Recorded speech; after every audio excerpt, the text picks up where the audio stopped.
Welcome to Oral History. In this class, we're going to learn how to preserve culture through collecting stories. Oral history is one of the oldest methodologies, and yet it's being reinvigorated with technology and new ways of connecting with people. Decolonizing our oral history practices is an ongoing process, and we're working toward conducting oral history in a more respectful and meaningful way. Oral history is fundamentally the collection and preservation of memory as part of the historical record. It's also important to note that memory is itself a social phenomenon, and the way that people remember things can also tell us something about the culture of the time. Oral history is necessary to preserve a range of perspectives, and it gives us an opportunity to counter what is often referred to as official narratives. One example would be the inclusion of the voices of former slaves telling their own stories versus the records of slaveholders as the way in which we studied and understood slavery. Another example are the voices of incarcerated people speaking about that experience, or the survivors of genocide being able to tell their story. Hence, oral history is a critical methodology. It brings us unique perspectives and multiple viewpoints. It helps us understand that really there aren't generally two sides to history, but lots of different perspectives and people facing different types of challenges. To paraphrase McLuhan, the medium is the message. You're going to get a different quality or type of data through interpersonal interactions than you would get through historical reports. So to sum it up, oral history is a great way to capture the complexity of the social world. Today, oral history traces its roots to what many people attribute to be the archives at Columbia, which were founded in 1948.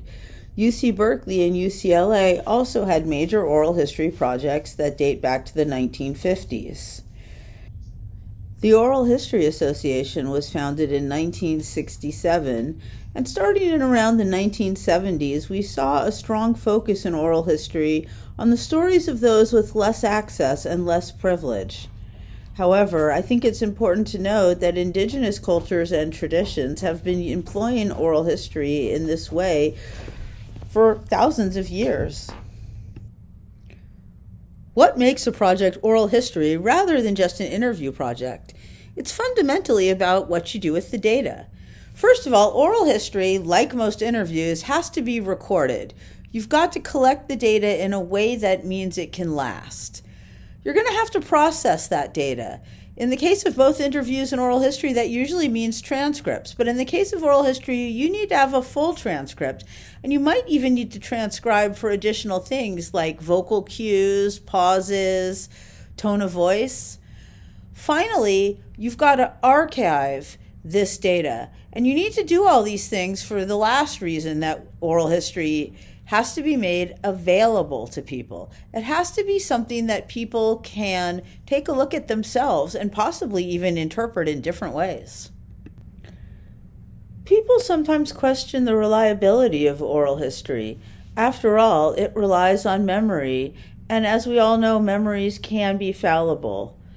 As I like to point out, all data is incomplete, and you can use different sources of data to help build a larger picture and augment people's memories. In addition, there's different techniques you can use to improve accuracy in storytelling.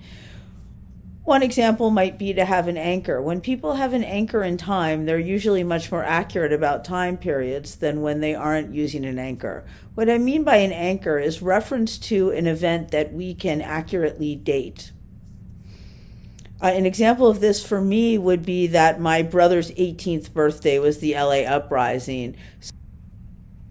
So if you're asking me about my own age during that time, I'd be pretty accurate about my own age without having to think about the date because I know exactly how much older I am than my brother.